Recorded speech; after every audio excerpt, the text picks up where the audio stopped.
Within a period of 48 hours, I went from, I think I'll leave this job in a few months, to completely unemployed with no plan. And it was crazy. I think a lot of people have that moment where somebody else believed in them more than they believed in themselves. Belief to me is like the key to everything. The difference between people who do and the people who do not are the people who do believe that they could. If you want to compete with someone who is trying to be world class at something, you need to keep up with that level of competition. Volume is not going to be the winning strategy. The winning strategy is going to create the most engaging content, which I think definitely right now AI is not doing. Welcome to the making of Jay Clouse. Jay, welcome to the show. Thanks for having me. This is the making of the making of. Literally. Well, I feel like the best place for us to start is for you to tell me about young Jay. What was he like? What was he into? And yeah, what were you curious about whenever you were a kid? Well, a couple of things that I think are important pieces of context. One, my parents were both high school teachers, and really my entire extended family were like K through 12 educators. Teaching is kind of the Clouse family business. And when I grew up, I didn't know what I wanted to do as a career, but the one thing I knew I didn't want to do was teach, because that's what everyone in my family did. So it's actually like very ironic that we come back around and now my living is essentially that as a teacher. A lot of people ask creators, what do you do? And you try to explain it and people still can't understand what you do. And I've kind of started just saying I'm a teacher as a starting point and saying I teach online. I teach people how to be content creators, and it starts to get people kind of into it. So it is deeply ironic that I've circled all the way back around to the Clouse family business of teaching. But the other piece of context that I think is important is we didn't have cable growing up.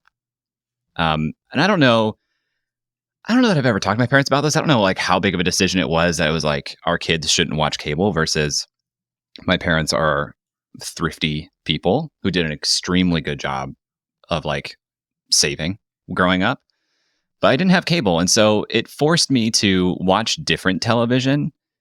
In particular, like my sense of humor is completely derived from my mom and also The Simpsons. So that was like kind of all I could watch. But for a long time, my parents wouldn't let me watch The Simpsons at all. And I had an 8:30 bedtime, which is awkward because a lot of primetime 60-minute television shows on like Fox started at 8. So I'd have to go to bed in the middle of these shows. So these are what called to me as formative childhood experiences.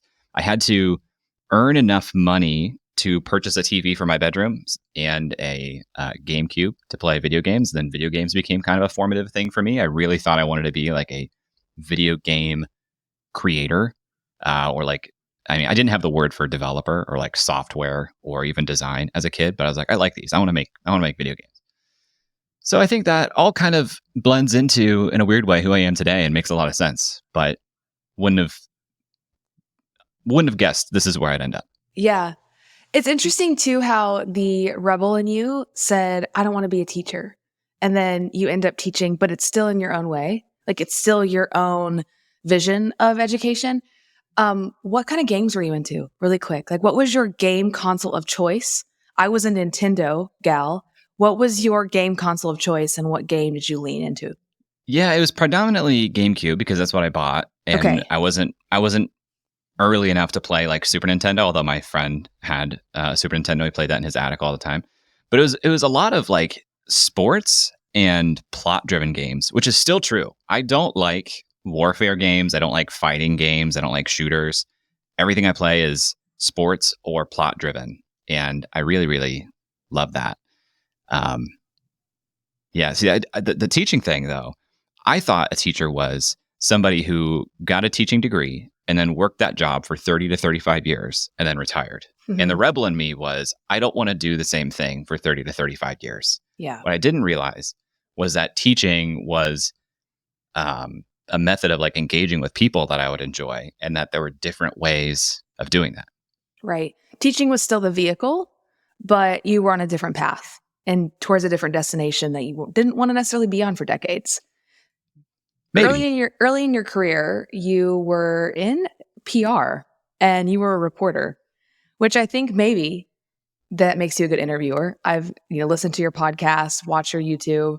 I'm curious, are there any specific moments from you learning how to be a reporter and dipping your toe into PR that still come to mind for you today that were formative in some way?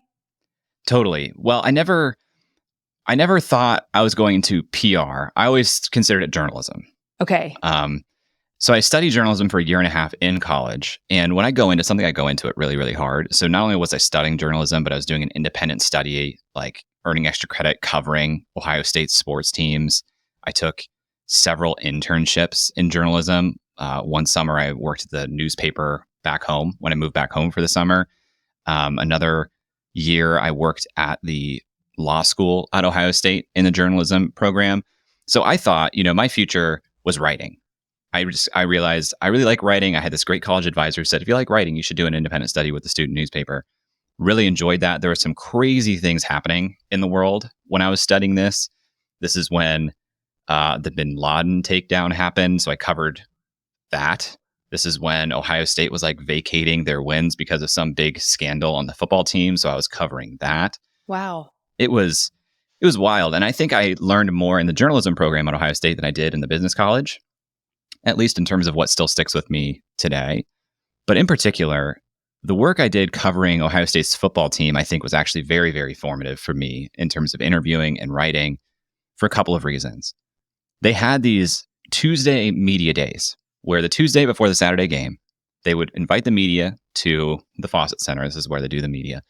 And they would give you like a 3 or 4, like a lunch of 3 or 4 courses. And then they would have a press conference and they would bring out the head coach, a couple of players.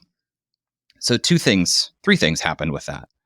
One, when I was eating lunch in this room, I was surrounded by the voices of my childhood.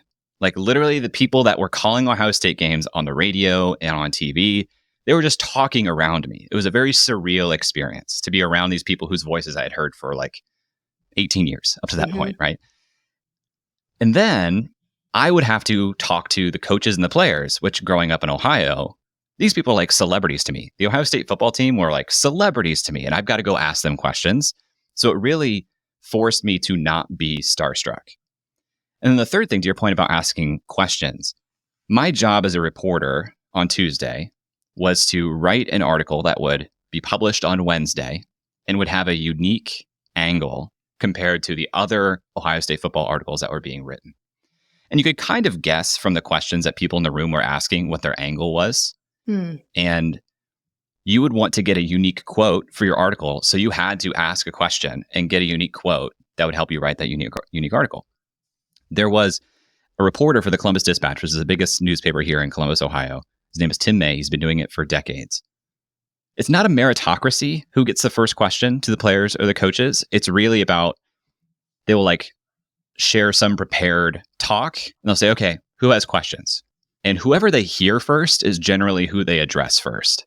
And Tim's timing was just impeccable. He would get the first question every time, and he would have the best question for the best angle, the most obvious, most important question of the week. So as like a very junior reporter in this room, I had to find a very unique angle that other people weren't writing, because I was hardly ever, one of the first people to get the question asked. And no one wants to write the same story. You're not going to get any views on that. So it taught me a lot about asking questions and how to think about the concept of your content ahead of time to be unique. Did you know that in the moment, like based on because I imagine that pushed you to think quickly on your feet in the moment? Like there's an aspect of preparation, and then there's an aspect of leaning into your intuition and using what's right in front of you that's unfolding in real time. How did you balance the two? And even now, like you are very prepared, you're very well researched, but then there's also an aspect of that comes off as off the cuff. And so how do you balance the two? Well, you have to prepare and then also be willing to improvise, basically. Because of course I would want to write the most obvious story, but if somebody else already asked about that and it's clear they're writing a story on that, now I need to adapt. And so you can completely improvise and say, I had one prepared angle and now that's out the window. What do I do? Or you can have like kind of a tiered system of, here are a few ideas in order of what I would like to write about. But then a lot of the best questions, a lot of the best content, a lot of the best questions and interviews I think comes from very active listening.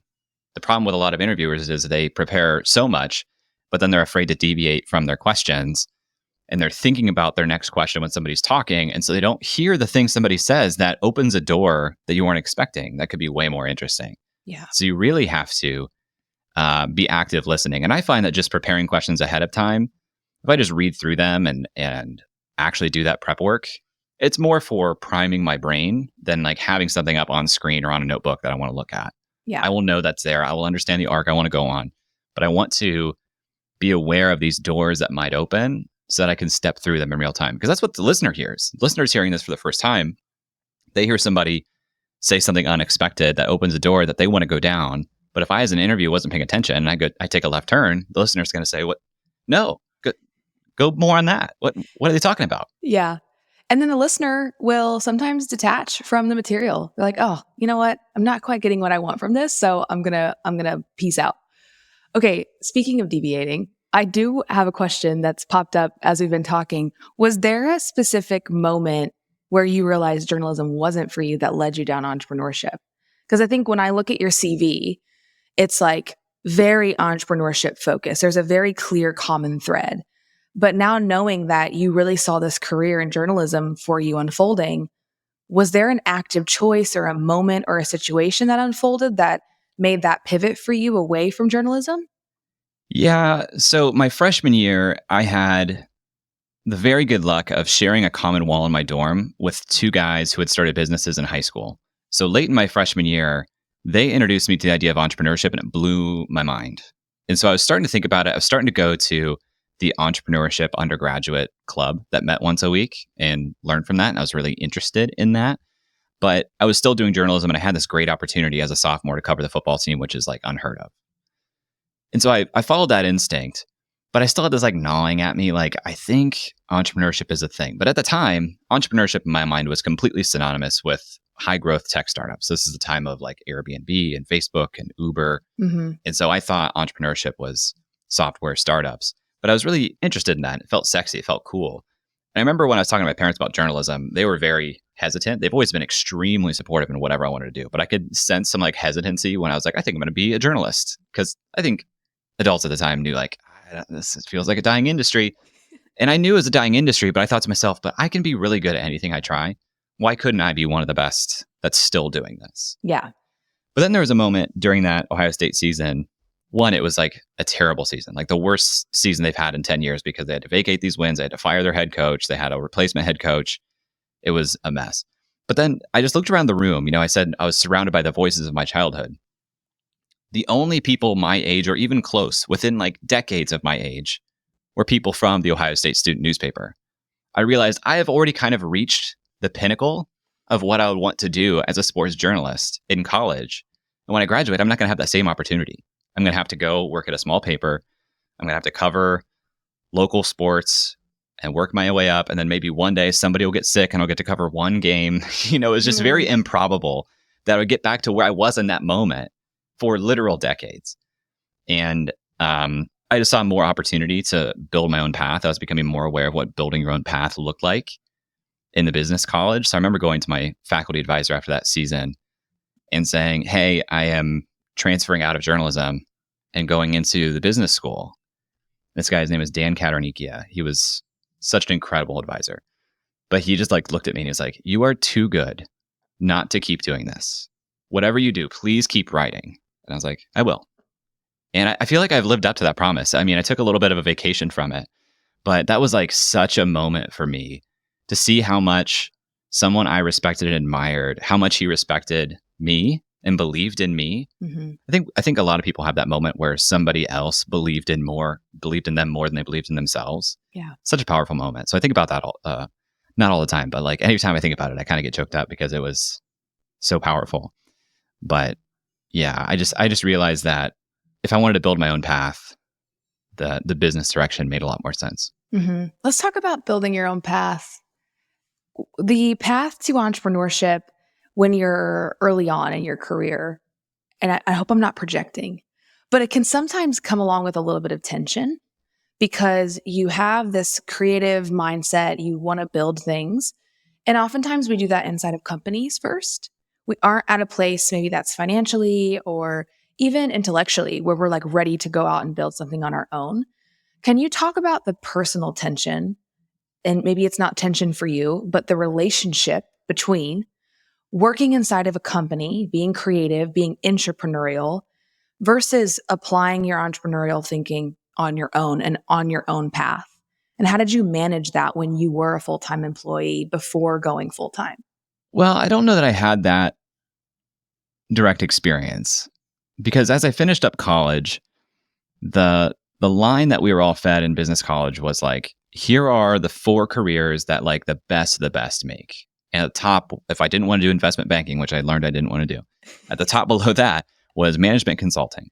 So I thought, that's what I'm going to do. I'm going to get a consulting job. And for the life of me, I could not get a second interview with these consulting firms. I tried so hard. I did so many case interviews. I was so bad at doing math on the fly. And if I couldn't get into Deloitte or McKinsey, then I'm not going to get one of the consulting gigs that mattered in my mind at the time as a 22-year-old or something. But I had led the Entrepreneurship Club for a year as president. And everyone was like, what are you doing? Like, shouldn't you be doing the startup thing? You've been doing this. I built like a very simple website in college that was like a marketplace for Ohio State students to share tickets and books and like sublets. People are like, why aren't you starting something? That's like been your whole thing. Why would you do consulting? And then I had an opportunity to essentially co-found a company with a guy who was based in Cincinnati. And I did that sort of by default because the management consulting thing fell through. The first conversation he and I had was we like did a budget exercise where he's like, how much does it take you to live? Like, what's the bare minimum I can pay you so that you can survive? And I was like, okay, that sounds great. But I pretty much did entrepreneurship straight out of college with that. Mm-hmm. And we did kind of the traditional startup thing. Like we did an accelerator, we raised a round of funding, we sold that company, and that was all within like a period of 3 years. And then I worked inside of a company and didn't last a year. Couldn't do it. It just didn't work for me. My ego had grown too big at that point to like have a boss and have a lot of tension with that boss, have a lot of tension with the leadership of that company generally.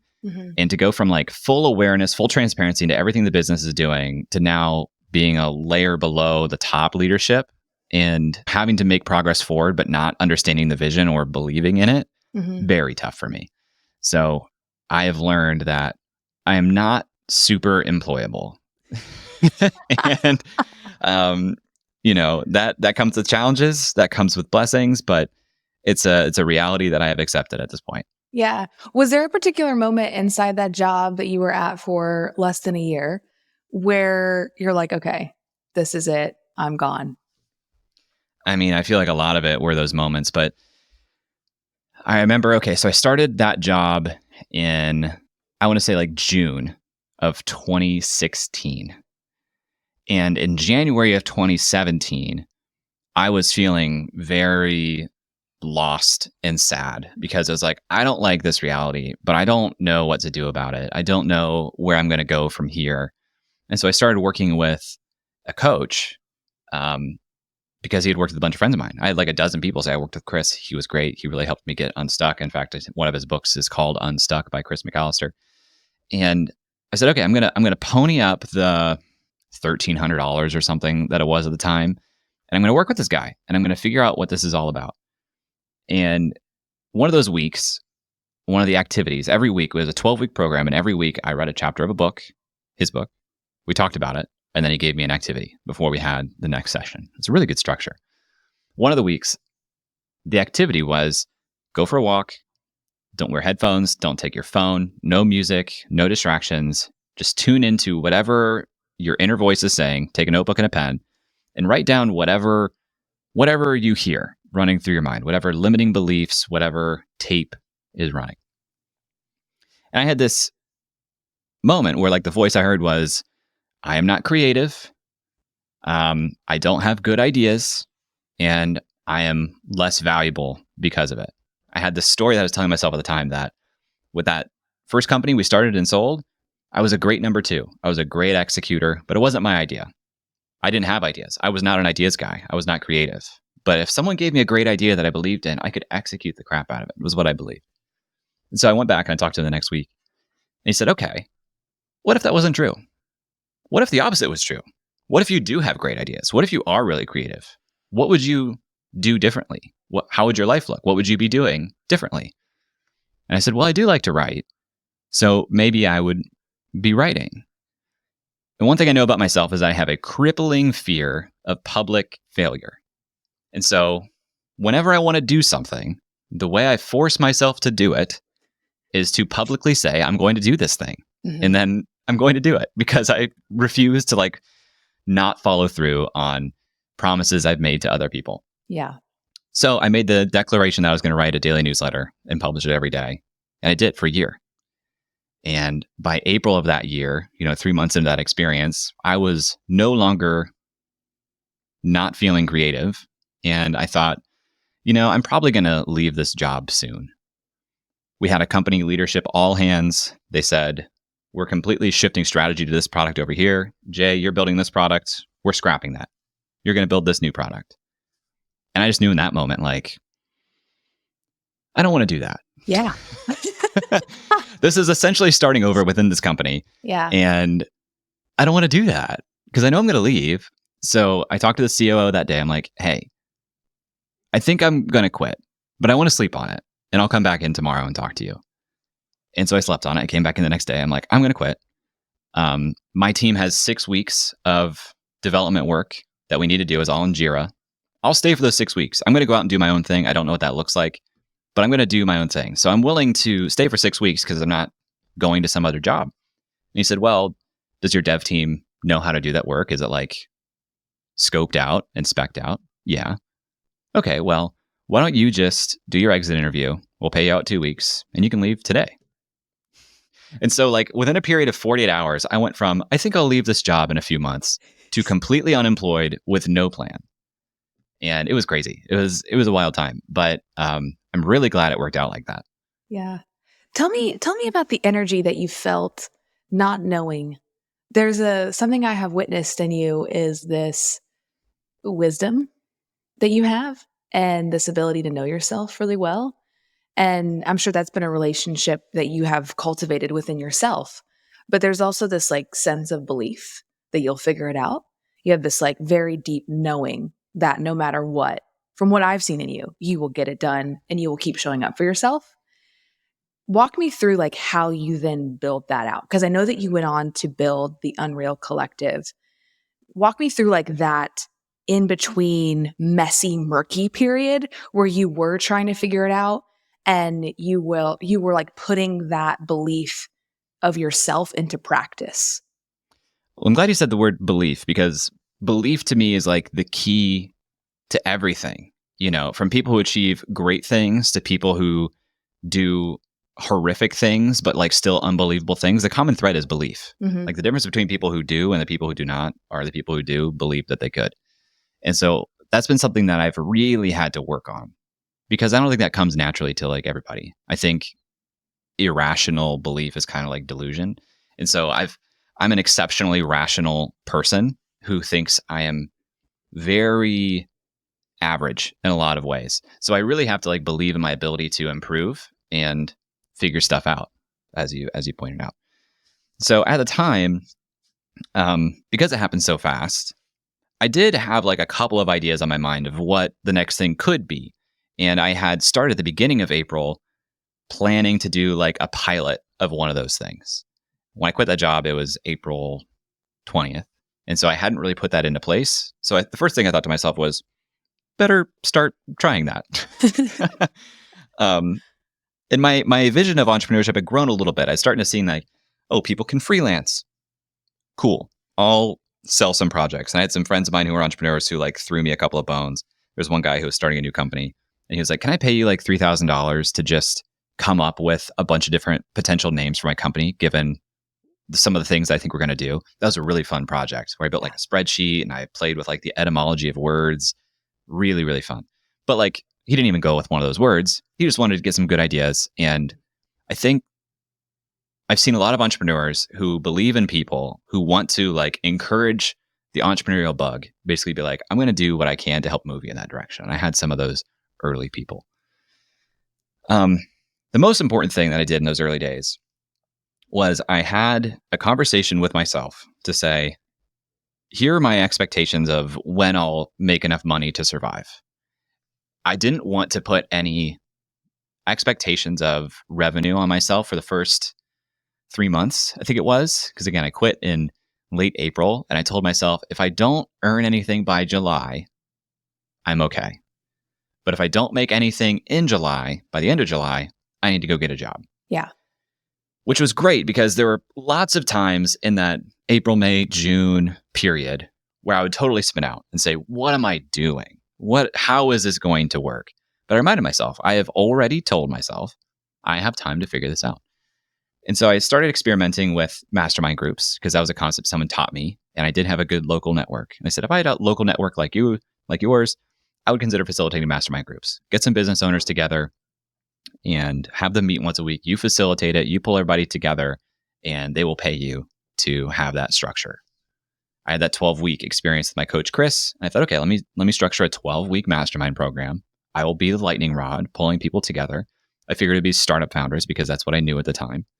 And what started naturally happening was more and more I was getting freelancers, agency founders, people who were extremely talented creatively, like they're really good at their craft, but they didn't really know how to sell very well. They didn't know how to package their work as a product.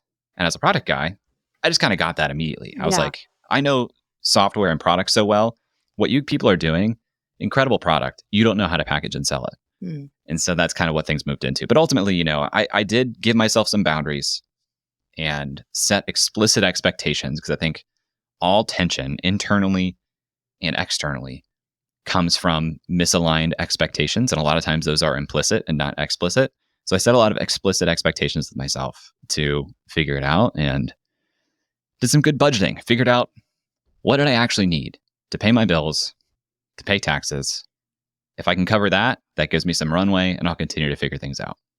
So that ends up running for almost 4 years. What was the shift from mastermind, pulling together a local network, into basically what you ended up selling to to SPI? How did it get to a place where it was sellable? And I think this is an interesting conversation I see a lot of people having right now, maybe more than ever, is building businesses that are separate from your personal brand. So that if you ever decide at some point that you want that product to get acquired, you are the one driving leads to it, but it can run on its own or it can run under a different operator. Was that intentional whenever you started it? And what was the process like in knowing that you were ready to sell? I know this is kind of a two-pronged question, but it's something like we're just seeing this so much more. And I think it's important to draw on your own personal experience with it. Absolutely not intentional. I had no idea what I was doing. But one of my best friends started a company called Death to the Stock Photo. Still exists. Yeah. Still does great work. So the original co-founder of that, David, he was one of my best friends in college. And what I just loved about that business was how cool of a name was that? Death to the Stock Photo. Such a sick name for a company. So in my mind, I was like, I want a really cool name for whatever I do. And I thought the word unreal was cool. Doing like what I would now call community learning based experiences. The word collective plays into that a lot. So in 2017, I called it Unreal Collective. And that's just what it was. It was an experience. And I did run that for almost 4 years. We did 2 to 3 cohorts per year, which, at the time I'm doing a cohort based course on Slack and Zoom in 2017. And you didn't even know it. It was before it was cool. These things are all like well-known, obvious things now, but like I just kind of fell into these things at the time. I did 2 to 3 cohorts per year, and each cohort had 15 to 20 people in it. So by the end of the program, I had about 110 people that had gone through it all time, and several people had gone through twice, if not 3 times. And in 2020, COVID was happening. You may recall. Yes. Yeah. It is a picking point to my life so far. Unbeknownst to me, Matt Gartland and Pat Flynn were accelerating their plans to do online community. They tried it in the past, hadn't really worked. They had gotten to know the Circle team. They were advisors there. They had gotten access to a beta of it. And they said, let's do online community now because people need it. Before Matt's company was acquired by Pat, he went through Unreal Collective with like a passion project. And so he had just experienced what I was doing with online community based in Slack, which is very frustrating to me. There's a point in time between Slack and you guys starting Circle that I got my most talented software and design friends together and said, we need to do an online community tool that is like not an anonymous Reddit. And I ultimately like didn't want to coordinate all that, didn't have funds to put into it, but Circle literally built it. I called it at the time Tribes. And there was a tribe platform. Anyway, fun backstory. So Matt had seen what I had done in Slack, and he asked if they could hire me as a consultant in 2020 to help them build out the first version of SPI Pro. And 2020 hit. My wife was afraid she might lose her job. We didn't know what was going on with anything. I was saying yes to everything coming in my door. I was doing all kinds of weird projects in 2020. And so I did this. Loved it. Was so stoked that Circle was a thing. Was so stoked that I got to play a role in it. And so I spent, probably close to 6 to 8 months helping them prepare for the launch of that, do the launch of that, start running SPI Pro, and then ultimately hire Jillian, who became the community manager of SPI Pro, the first community manager there. We were getting towards the end of 2020, and they said, community is going to be a huge part of our business plan. Can we hire you to lead community in the company? And at first I said no, because I don't have time. I can't imagine doing that alongside the stuff that I'm doing. I don't want to stop doing the stuff I'm doing. Unreal was like a big time commitment. In my head, I was kind of like, I think Unreal has run its course a little bit, and I want to change the format of this, but really focus on content and more leveraged digital products. And Matt said, well, what if we buy that and pull it into SPI Pro, and then you can lead the community team pseudo full-time? And I thought that sounded like a really good compromise. It was like a good ending to this thing that I loved, but didn't really know how to wind down. It gave those people a year of membership into SPI Pro if they wanted to take advantage of it. It freed up some time for me. It gave me a year of a really like comfortable salary while also explicitly building my content business. And it worked out really well. So unfortunately, like what I don't think this story is a great example of how to build something for sale and how to like expertly sell this to somebody else. Ultimately, I think I was being purchased for me. And, that happens all the time. It's called acqui-hiring, and I think that is an opportunity for people. I think I could have done a better job of integrating my community into that community. But ultimately, it was a really good transition for me. And then over that year that I worked at SPI and continued to build SPI Pro, built the first version of the SPI Academy, ran the boot camps, the cohort-based courses over there. My business grew a lot that year. And ultimately, we got to September, and I said, I can't do both of these things anymore. Yeah. And so phased out of there at the end of 1 year, and have been doing my own thing since. Okay, so what was it like going from, because we know 2017 Jay was like, I am unemployable. What was it like then joining a team again and navigating I've been on my own for years, I've been running my own thing, to now being inside of a team, even though Matt and Pat are very entrepreneurial, knowing them personally, but you're now, answering to someone else. What was that like for you? It was really hard. The hardest thing was I had spent almost 4 years to that point really trying to build my own name as an entrepreneur. And so like a very small example, but I think is demonstrative of the issue. Okay, I move into SPI full time. What am I going to put as my Twitter bio and my LinkedIn headline? Am I community experience director at SPI, or am I thing that I'm doing? And by the way, I also have this full-time job over here. And ultimately, I elected to keep them very separate. I didn't want to build my brand connected to the SPI brand.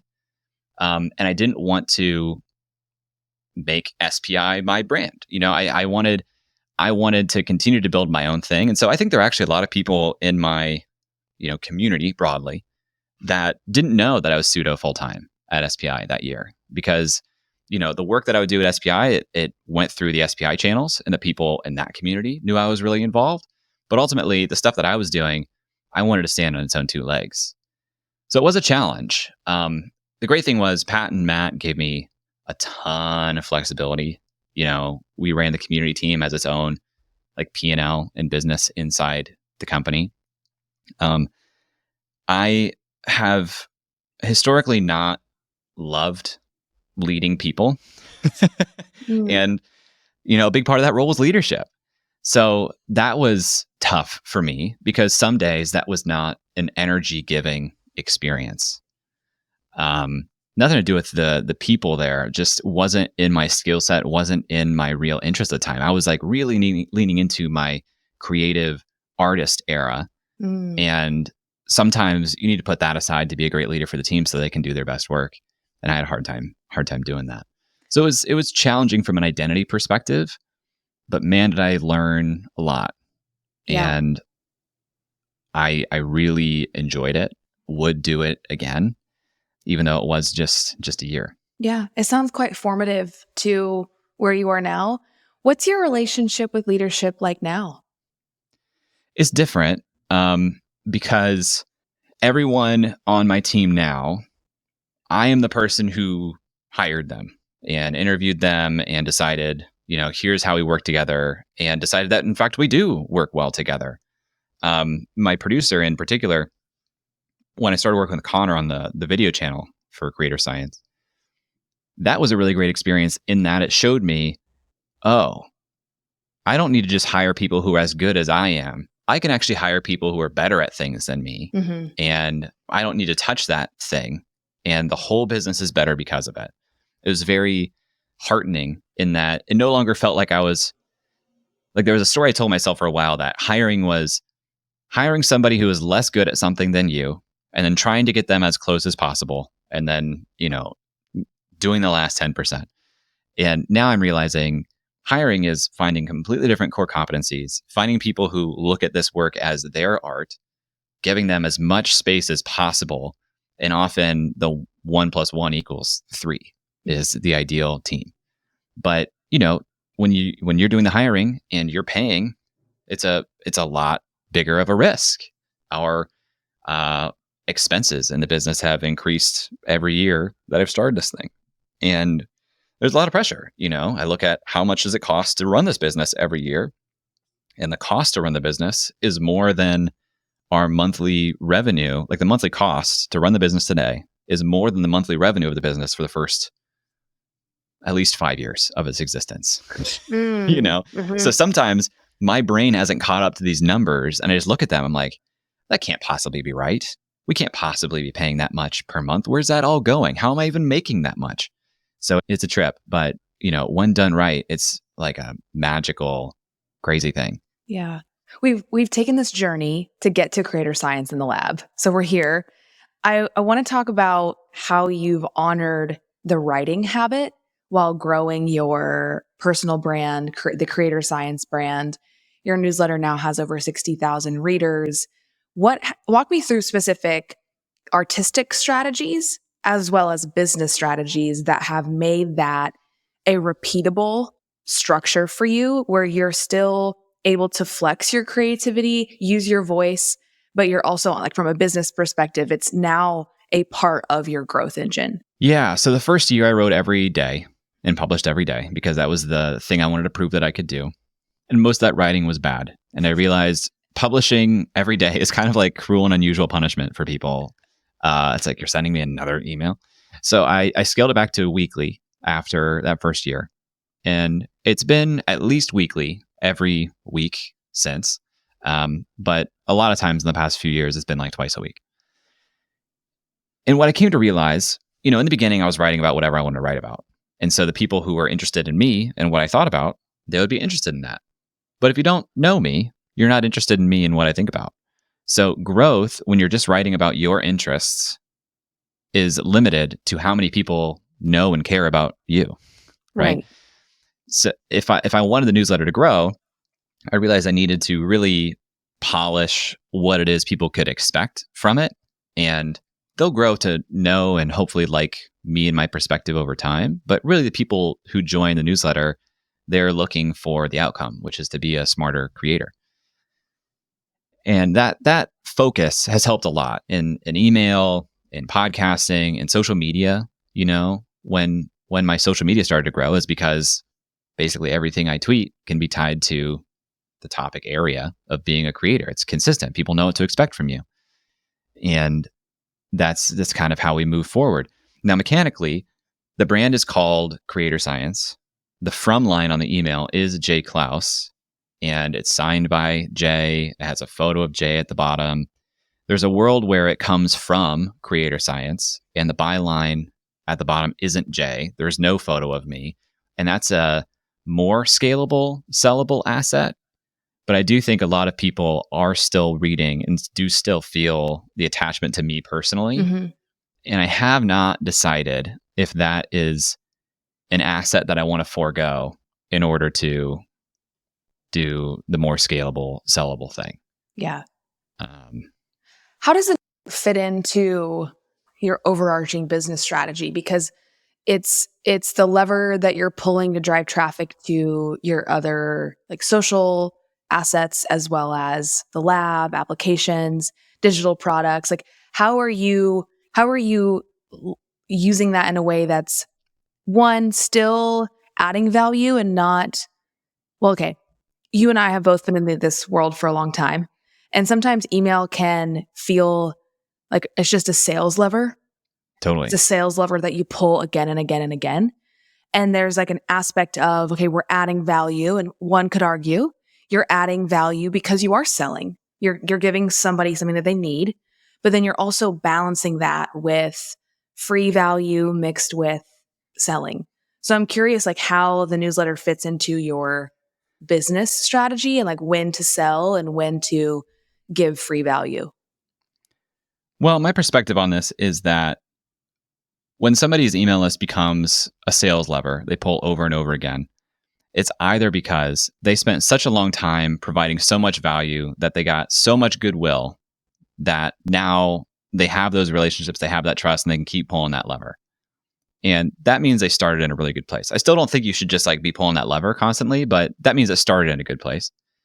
And then there are people who haven't necessarily built that goodwill, but they're really good at weaponizing human psychology. And so they don't necessarily need to provide value. They need to understand what gets you to feel and act a certain way, and they're really good at it. The more I learn about human psychology, the more uncomfortable I am about weaponizing it. It makes me feel really bad. And so I don't do it. I stick on the goodwill train, and I think of all of the things I make, including the free content, as a product. Any product is hired, quote unquote, with a specific job to be done.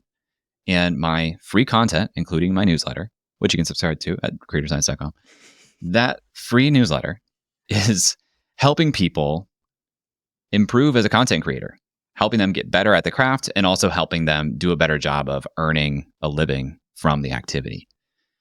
And first and foremost, if you can't open my email and feel like that made me better, you're probably not going to open the next email. So to me, the job of each piece of content I publish is to meet this minimum threshold of regret, essentially. I need to pass the regret test. If you open this and regret it, I have failed with that piece of content. If you open this and you say, like at a minimum, like, if you are more likely to open the next thing or listen to the next episode based on this, then I have won. That is good. That is the bar I need to cross. And that's an increasingly high bar in a loud, competitive, weaponized psychology world. And, that's the battle that I fight every day. How do you know if you're winning? How do you know if you're passing the regret bar? Because it can feel quite subjective. Yeah. I mean, you know this as a community person. When you are embedded in a community and you are like the community manager or the community creator, there's often this sense, it's almost like a living organism that you feel its heartbeat. You just know when it's getting more healthy or less healthy. And at an extension, I can feel that with my entire content ecosystem and audience. I know when things are trending positively, generally, when they're trending negatively. And I know when I send an email that is probably not good enough. And it happens. It still happens. I try not to let it happen twice in a row. But you just kind of, you get a sense for it. You know, you notice things like, I didn't get as many responses. I got more unsubscribes. Hey, for the last week, my open rate has been declining steadily. You know, you see trends and you get real-time feedback. And you gotta be open to that and be able to read the tea leaves a little bit. Yeah. How do you manage negative feedback? Poorly. Because we're human, right? We're still human over here. Yeah. I had a conversation with Dr. K on my channel, the Creator Science podcast. And he brought up a really good point, which is creators are in a constant state of receiving feedback if you allow it to come in all the time. You know, we're getting a stream of comments, we're getting engagement metrics, we're getting replies, we're getting hit from every side all the time. And we don't know if it's going to be good or bad. And so his point was you should actually turn off notifications. You don't want to get this stuff in real time because you don't know where you are and if you're in a place to receive that. What you want to do is set aside intentional time to batch consume the feedback you have received and act because of it. Because I think we've all had the experience where we're having a good day. Some person who we don't care about, who doesn't care about us, says something that derails the entire day because we just happen to check our phone. That's something that you don't want. Yeah. So I think over time you develop a thick enough skin that you can continue to take some of that in, but it still affects you. So on my best days, I'm not looking at feedback just constantly. I am just waiting until I'm in a good spot for it. Or I'm looking for, you know, I have the specific goal of like, what do people think about this? Let me go and see if people reacted to it. On my worst days, I see it, but I'm not attached to it. It's helpful to have those personal boundaries as well. Like with your time, with the notifications, you are opening a door when you're ready to receive it instead of it just being a constant, ever-flowing access, really, to you. Okay, community. We got to talk about it. I want to talk about how you've built, in my opinion, and you know, in all the work we do at Circle, we bring you up a lot. We bring up the lab often. In the very beginning, it started a little bit as an experiment with a tweet. And then it grew into an application-based, you know, you capped it at 200. I know that you've opened up more spots. This is kind of a twofold question. One, how did you structure it in the beginning? Like you pitched it softly to get enough people interested and start like building out the viable product. And then the second prong question is you have deliberately chosen to keep it small. And I want to talk about the reasoning behind that. Sure. So I think it's a really smart strategy for just about anybody doing a membership to have what I call this two-phase private opening and public launch. For a community-based product, if the value is more on like a peer-to-peer connectivity or, you know, member-generated content rather than premium content that you're producing, you have a little bit of a chicken and egg problem. You know, why would I come in here if there aren't people here? And the value of this is the other people that are in here. How do you get people in there immediately? My point is, most creators have some percentage of their audience, which is some number of individuals who like you and your work so much that they are willing to overcome that chicken and egg problem to have a little bit extra access to you and feel like I am on the ground level. So the private opening is basically dropping breadcrumbs that you know only your biggest fans are going to see anyway, to say, I'm launching this thing. There's no sales page. It's just starting. You'll be the first people in this room.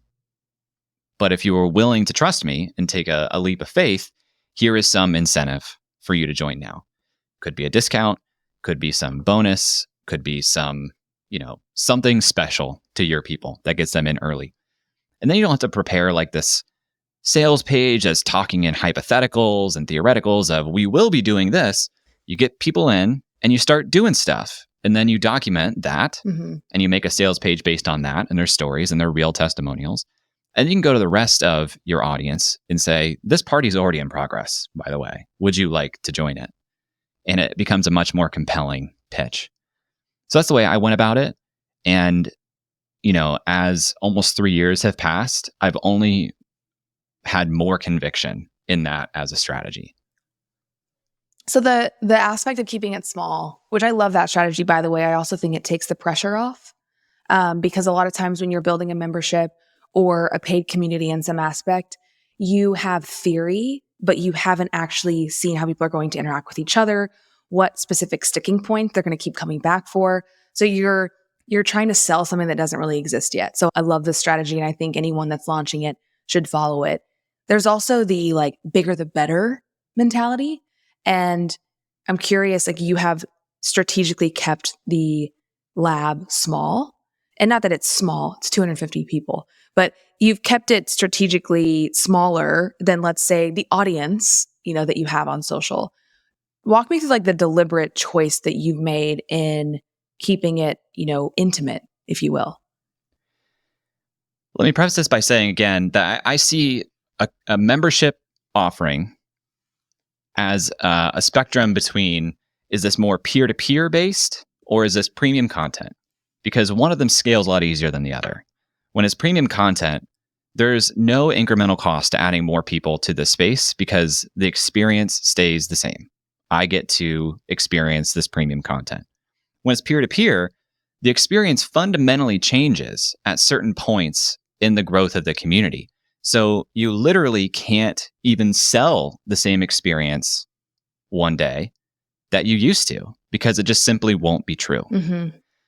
And if you need any more detail or thinking about this, imagine, would you want to send your child to a classroom that has 20 students and one teacher or 600 students and one teacher? That experience is going to be fundamentally different if you expect a lot of the learning to happen in the interaction with the teacher or even other students. Mm-hmm. It feels a little bit more impersonal. It feels a little bit more watered down. And there's going to be more weirdos in a larger group of people. It's not an insignificant thing. Yeah. And I've seen communities at different sizes. And so I've seen these challenges firsthand before I built the lab. And what I realized was I don't want to build something where people feel like they are fairly anonymous within that overall group of people. And so I wanted to keep it smaller by design. And so I set the number at 200 when we had 50 people in there. And I was just kind of throwing a dart. I was like, I think 200 might be the number where this experience stays the same and I can give the same amount of personal time and attention that I am now. Directionally, I think that was correct. I think the number, one, it was definitely arbitrary, but two, I think it was a little bit incorrect for that reason. And so I moved from having a cap to having an application after having a conversation with the community in January of this year, because I said basically, hey, look, we've had 200 members. We've been at our cap for the last year. And that's been good in a lot of ways. But I don't think adding an extra 100 people would change the experience in a negative way. But I do think it would unlock some really interesting positive experiences, namely density of expertise and experience and density of geography. I wanted to have enough geographical density that we might be able to empower some in-person experiences that were organized by other members of the community. And then topically, the members of the lab are professional creators, but that's a broad term. We have people that are doing podcasting, we have people who are doing newsletters, we have people doing YouTube, people doing Instagram, TikTok. We didn't have enough Instagram creators, for example. And so if we have a cap of 200 people and we're at that cap, how do I get more Instagram creators in here? It's tough. Yeah. I also felt that pricing alone would be an effective strategy to select for someone who is at the stage that we were looking for. And that has proven to not be the case. I used to be very anti-application, and I've changed my tune a little bit because... Wait, why were you anti-application? Because an application takes somebody who is at the peak of excitement to join something and says, all right, now wait here. And by the time you get back to them, you're either going to give them a yes, which is exciting, but they probably still don't have the same amount of excitement and might not take action. Mm-hmm. Or they might have way less excitement, Or you might give them a no, and that's like a bummer, right? But the magic of a community where you are creating a space where people are meant to connect with one another. Again, this is a peer-to-peer style community. You really have to protect that experience. Or people will quickly decide this is actually not what I thought it was. This is not for me. The example I would give is we'll take a very specific example. We'll take my example. I serve creators, and I have moved into members of the lab are professional creators, are doing it full time. When there are multiple stages on the journey, if you have somebody who is at a much earlier stage, it starts to feel like this is not a place for me if I'm a later stage. It starts to feel like, I came here because I was looking for something for people like me, and this is not a place for people like me. It's a bummer, and it's hard to talk about exclusion and inaccessibility. Mm-hmm. But in a community context, a lot of the value proposition for a private space is curating that space for a specific type of person. And it's just a reality of it. Pricing alone was not effective in doing that because some people have really high ambition, really high enthusiasm, or just means. And if I couldn't protect the community experience, then I didn't have a product. And also, there is something to be said around different levels and different stages in someone's journey. They're solving different problems. And so in the beginning of a creator's journey, they're solving like, what kind of business do I want? How much money do I want to charge? What's my product? What's my brand? Like, those are different questions that sometimes you are asking as a full-time creator, but you have maybe a lot more clarity. You have a lot more reps under your belt. And so, yeah, it's interesting hearing that you were focusing and zeroing in on a specific stage, and that pricing alone wasn't enough to kind of zero in on exactly who your ideal customer was or your ICP. What problem do you think community and like membership communities, cohorts, what problem do you think that helps solve for creators? Because traditionally, creators have focused on creating content in some way and selling either their time, so coaching, consulting, or they're selling packaged expertise. But now with cohort learning and community, there is like, yes, you are the facilitator, but you're also someone that's gathering this peer-to-peer experience. I'm curious, like, what gaps do you think community solves for creators, and where do you see it heading? Well, the most obvious one that people talk about a lot as a reason why they want to do memberships is recurring revenue. But what they don't think about is in order to earn recurring revenue, you need to provide recurring value. Mm-hmm. And a lot of people are like, community, recurring revenue, I can do that. And they think like, if I create digital space and throw audience at it, problem solved. But then they experience high churn. It's more work than they thought. And they didn't actually have conviction on the model to the degree that they needed. Because community is hard. It's not passive. Mm-hmm. It is recurring, but it's not going to keep recurring if you are treating it passively, unfortunately. So, you have to really put a lot of effort into it. I think the bigger problem it solves, and I'll talk from my perspective, as your audience grows, you can't give individuals the attention that you once could. A lot of people get to a point of growth because people like them. They were really helpful. And a lot of creators in the beginning, they're replying to every comment, every email. They're extremely accessible and they're extremely helpful. And that creates good word of mouth. Things grow. It becomes untenable as an individual to try to do that anymore. And so it presented this question of, well, where do I direct the majority of my attention? And a membership is a really great way to basically allow people in your audience to be like, I care more than other people, and I want your attention more, and I'm willing to compensate you to some degree to get that. So it gives me a much clearer picture of who do I invest more time in? I'm going to invest the most in the people who invest the most in me. Mm-hmm. It's symbiotic in that way. It aligns incentives. It also provides a really great direct access to your people. It's really hard to lose touch with your audience when you are constantly communicating with them. Their ear is to the ground. they're experiencing problems that continue to bubble up in conversations, it becomes very, very clear what is relevant, timely, helpful, important within your audience when you have this open line of communication that a membership provides. So I think it keeps you grounded. I think it keeps you relevant and, hip to what's going on right now. Fresh. It keeps you fresh.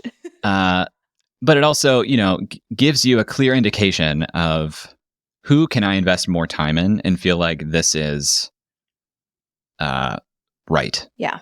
We have so many decisions we can make at any time. Our biggest fear is like making the wrong decision. And this gives you a very clear indication of these people are really serious about it. I'm going to do everything I can to try to like move the needle for them. I also, and maybe I'm speaking on the Circle community, because we have a Circle community for Circle customers using Circle, not to get too meta, but our team keeps our ear to the ground on how we want to grow the product, helps us be very clear on feedback, and helps us have that clear vision. Not that we solely base it on customers, but it is. It's that relationship between what do the customers want? How can we listen to that? How can we build it mixed with our own vision for, what we're building as a team? So it like tightens the feedback loop. And I also think that it like similar to your point, a comment on YouTube from some random stranger is going to hit different than someone who's inside the lab. They know you. They like are giving you like a different level or depth of feedback. And so, I think it's interesting, like the relationship of those two things. I want to shift away from business strategy as we close and talk about something exciting that's happened in your life. You are a new father. Ooh. You and Mallory just welcomed your first baby girl into your life. So congratulations. I'm really happy for you both. In a recent newsletter, you were writing that, actually you were writing the newsletter at like 4 a.m. This was like recent. This was a couple weeks ago. And you wrote something that I want to read and I want to talk about it. You said, "What am I willing to be average at today in order to be a great dad? Unfortunately, exercise and friendships tend to be the most common sacrifice, but today I'm starting my day a little early to try to catch them all. Paternity leave has shined a bright spotlight on the weaknesses of the business, the inefficient areas that we're getting by through pure brute force, when the raw material of Jay's time became more scarce and the machine consuming that raw material suffered." Talk to me about how becoming a dad has shifted how you view your time. Well, to this point in my life, I have lived with what the youths would call main character energy. And I'm no longer the main character, and you could make the case that I haven't been the main character since I got married. At that point, my partner was or should have been considered the main character. But when you're a parent, there's just something carnal within you that's like, child is main character now. And so my time is important insofar as it's serving others. And it's not just, this is again something that I probably should have thought about more deeply before the baby. But like most of my time is not about me. It's about family and it's about the people that I serve. To everyone else on this planet, you are a secondary character. You are a supporting character. And that is certainly true in business, certainly true in family life. And so I think about my time even more explicitly as, how is this helping others? And it should be obvious, but the more helpful that your stuff is to other people, the more successful you're going to be. Because again, to everybody else on this planet, you are a supporting character at best.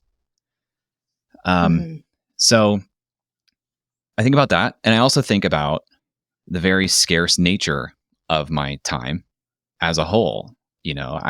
This business supports me. It supports my wife. So it's supporting our entire family, and it's serving tens of thousands, hundreds of thousands of other people. Elegant businesses operate without the input of one individual's time, because that creates a bottleneck, that creates a point of failure that shouldn't be there. And so I am looking at, how do I remove single points of failure where I am that point of failure? How can I increase enterprise value in the business? Because ultimately, the business is not necessarily a thing to be precious about. Like a business is an asset. Any business theoretically could be sold. The value that it presents to an acquirer varies broadly. But a lot of the decisions I've made up to this point have not been from the standpoint of how can this provide value to an acquirer? And so I'm just thinking a lot more about efficiency, prioritization. How do I make this more valuable to the people it serves, to other third parties? And then ultimately, I know that will create more value for me and my family as well. So, trying to get more time back in my day without reducing the experience of people on the other end of the creator science brand. And that's a fun puzzle to spend 4 a.m. thinking about. Well, I enjoy reading you figuring it out. I really enjoy reading your newsletter and seeing this. I mean, with any life change, any new chapter, especially welcoming children into the world, it does shift perspective. It makes things maybe more clear, or it can shine a light on areas where you're like, okay, I need to tighten this up. In that same newsletter, you go on to share that you think of content creation like a competitive sport. Can you tell me a little bit more about that philosophy? I think of every platform you publish on as its own self-contained game, where every platform is a marketplace to some degree of content that has been created and consumers for that content. And there is a total amount of daily attention being directed towards content and a growing amount of content vying for that attention, which makes it very competitive like a sport. And there are people who are spending all day training to be world class at that particular sport. Maybe it's Instagram, maybe it's TikTok, maybe it's YouTube, maybe it's podcasting. And if you want to compete with someone who is trying to be world class at something, you need to keep up with that level of competition.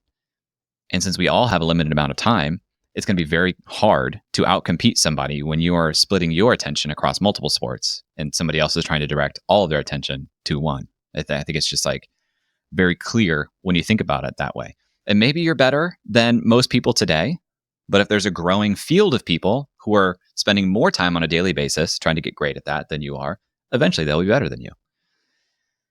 So individually, it's very difficult to get good at multiple sports and stay above the competition for the long term. Organizationally, you can build that capability, but it's going to come from multiple people. That's another thing that I'm just staring in the face of prioritizing my time. I'm publishing all over the place. I'm publishing YouTube, podcast, newsletter, LinkedIn, Instagram, and X every day, and Threads. That's not a sustainable thing that I'm going to be great at long term. But organizationally, I can augment my own time and capacity and knowledge with other people who are great at this. 1 + 1 = 3 when you hire the right people. If I can put my messages and my insight through formats that work on each channel, I don't necessarily need to be the person who figures out how to mold that idea into that medium or that format. I need to do the unique thing of having the great idea. So organizationally, I'm trying to expand the capabilities of the team so that we can compete at multiple sports at any given time. Yeah, I spent some time in the UK last week at a creator event, and they were all talking about leveraging AI and content creation. And there's just like, it's a whole new game every 6 months, even of like what other tools and how they're leveraging tools to create content at a max rate.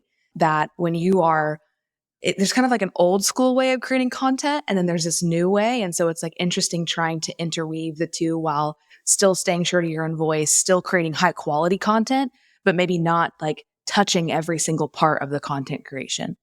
Yeah, I think that's the wrong way to think about AI. Take this with a grain of salt because I'm not using a ton of AI yet. But I think AI as a function of as a way to create more is not necessarily the way to think about it, because you play that out over even just a short time horizon, and there's going to be more content than there is consumption ability. So volume is not going to be the winning strategy. The winning strategy is going to create the most engaging content, which I think definitely right now AI is not doing. because right now it's basically trying to create derivative versions of what is working. So it's by definition going to work not as well as stuff that's not AI based. I think the way to use AI is to think, how do I create something completely different and unique that could not be done otherwise, but not a volume play. I think a volume play might have some short-term games, but very short-term. I wish I could debate this with you all day long. Thank you so much for your time. I've gotten to watch first, through the Circle team, learning from you from SPI, then got to see you speak on stage last summer at Craft and Commerce, and seeing your name pop up everywhere. You are so revered in our space. And it's amazing to see that go to someone who has, the wisdom, the character, the genuine authenticity. And thank you so much for what you brought to the world and to this conversation. I'm just super thankful for you and the impact that you've had on not only just Circle, but the creator economy in general. I mean, people are learning from you and really taking what you say. You are a guiding force right now in the industry. I just can't wait to see where you are in a year from now. Super kind of you. Thank you for having me. Thank you for doing all the research, because I think this is a really unique arc of an interview. So I'm excited to get it out there. Amazing. Where can people follow you right now on the internet? Where's the best place? Creatorscience.com or at Jay Clouse on whatever social media platform you hang out on. Amazing. Thank you, friends. We'll have it linked up in the show notes. Hey there, it's your host, Alexis Teichmiller. What did you think of this conversation with Jay? I personally learned so much about his journey, his creative process, and how he approaches building his brand. I'd love to hear what you thought. Drop a comment or review of the show wherever you're listening, whether it's on YouTube or on a podcast player. All right, so up next, I got the opportunity to speak to a real member of Jay's community. Her name is Becky Pearson Davidson, and she shares how transformative the community has been for her business. I'm talking hitting multiple six figures in under 2 years. Let's hear from Becky. Welcome, Becky. I'm so excited to hear your story. Thank you so much for being here. Yeah, I'm really excited. If anybody asks me about Jay Clouse, I'm like, yeah, what do you want to know? I love it. Well, you and I are both Jay Clouse fans. Let's start here. Tell me a little bit about your business. You are a community-driven product strategist. Give us a little bit of background on what you do. I used to work in tech first as a product designer and then a product strategist. And so I was in the tech industry for many years and just became really obsessed with the creator economy. And that'll be part of my story about Jay. He kind of was part of the catalyst for me to get really interested in what doing the kind of work I do could look like in that industry. So I ended up as head of product at Boss Babe for a year. And after I was there, just working with lots of women entrepreneurs, I just started to notice, wow, a lot of online entrepreneur or consultants or coaches teach marketing, but nobody teaches product. And so I just saw this huge gap for, okay, well, we're spinning our wheels on marketing, trying 20 different things, but they're not getting the offer right and their product right and really finding product market fit. So that's what I do now. I help people build products that are community driven. So what I mean by that is that we're really building the right thing and solving a problem for the communities that these creators serve, instead of, modeling it after somebody else's community, or they came up with an idea while they were in the shower, something that's really based on data, rooted in data on the community and what they need. Wow. And also rooted in adding value too. It sounds like it's connected with what the community needs and really adding value to them instead of just creating another product. I love your background and how you have transitioned it into the creator economy. I think that is just so necessary and so needed. As you were talking, I was thinking of all these people that need to talk to you of where they're at in building out their community. So I'd love to hear how you first discovered Jay Clouse. Okay, so my friend and I wanted to start a podcast. And so she was just attending every free event she could find. I think she went to his Creative Mornings event about podcasting. And then she bought podcasts like The Pros, and which I've joked with Jay since then. I just used her login to watch his first course and I found it. I've since paid him lots of money, but Yeah, that was the original way that I got into his work.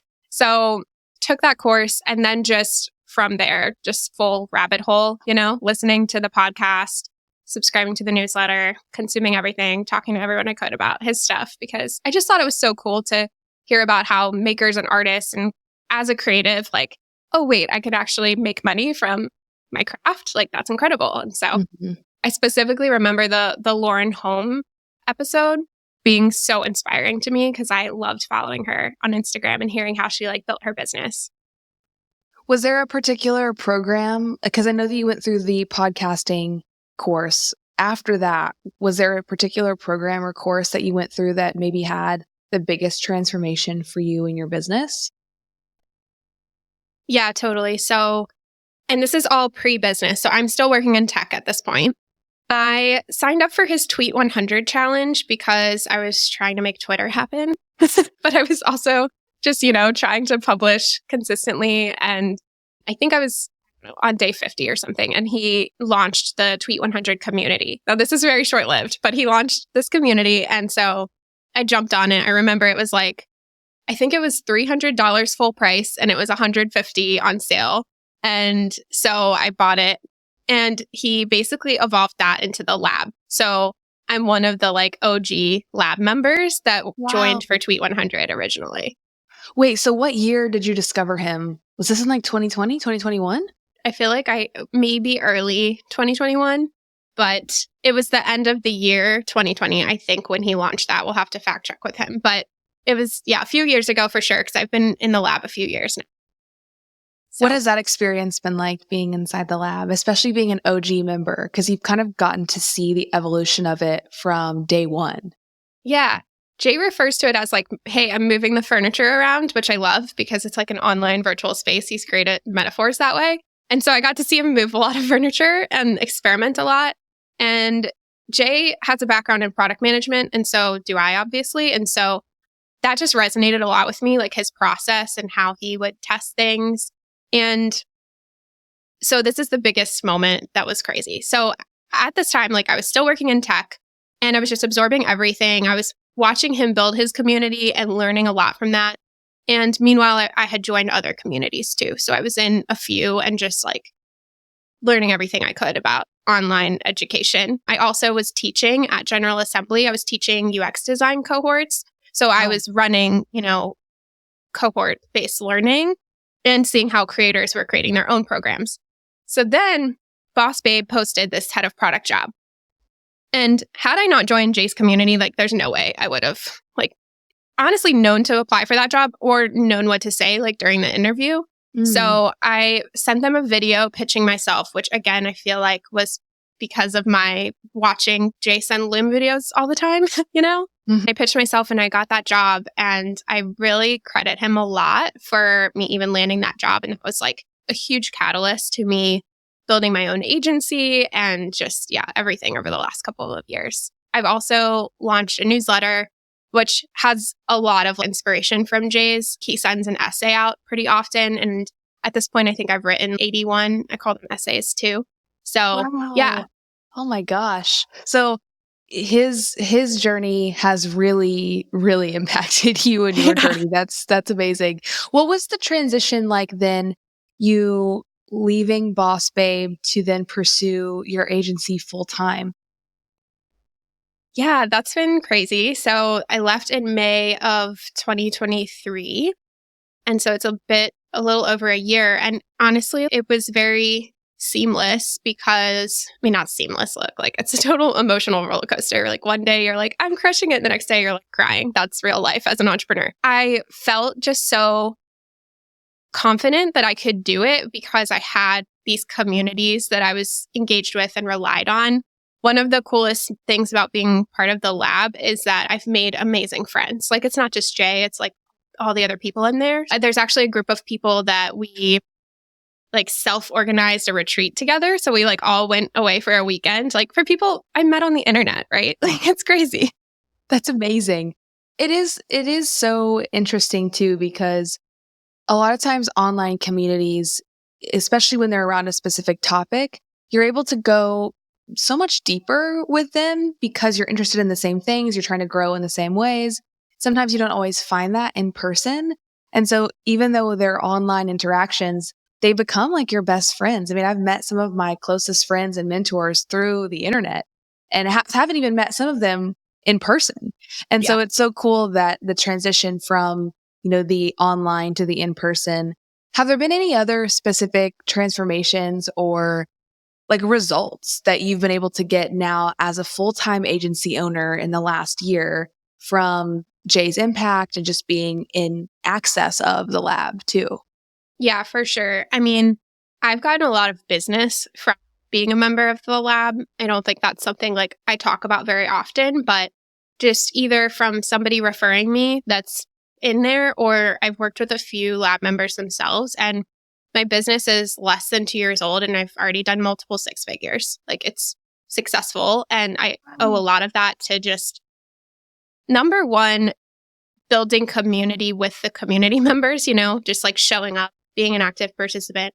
And Jay is like, also, he at one point did a focus sprint. These are one of the things like he offers as a feature in the membership.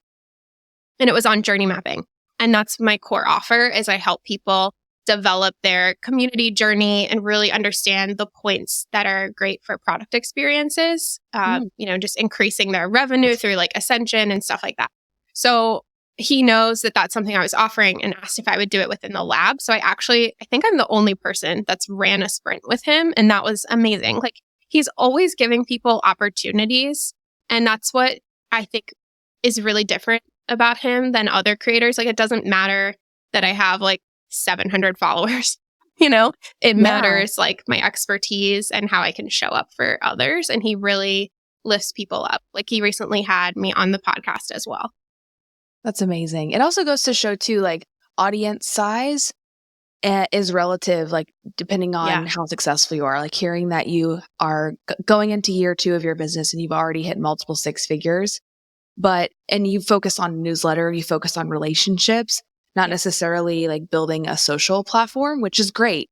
But it just shows, if you're listening, that there are so many different ways to be successful. There are so many different ways that you can grow a business that are, unlike what you see online, and like you've done it in your own way. And I think that's absolutely amazing. If you could say one thing to Jay, what would it be? I should have known you were going to ask me this and been prepared. It's so hard. I'm so grateful. Like, keep showing up for people the way you have from the beginning, because that's what just creates the next generation of creators that are doing really good work. Like, one of the things I really admire about Jay is he cares so much about quality. Like, he's constantly sharing, like, here's how I made these like 3 tweaks and now my videos are even better. And you're thinking, like, how could they be better? And so, he just cares so much about quality. And I really admire that. And it's inspired me a lot. Well, thank you, Jay Clouse. And thank you so much, Becky, for sharing your story. I cannot wait to see how your business continues to grow. And honestly, like, being on the community side, we need you. We need entrepreneurs like you with your agency. So I can't wait to watch you continue to grow as well. Thank you. Thank you. Thank you so much.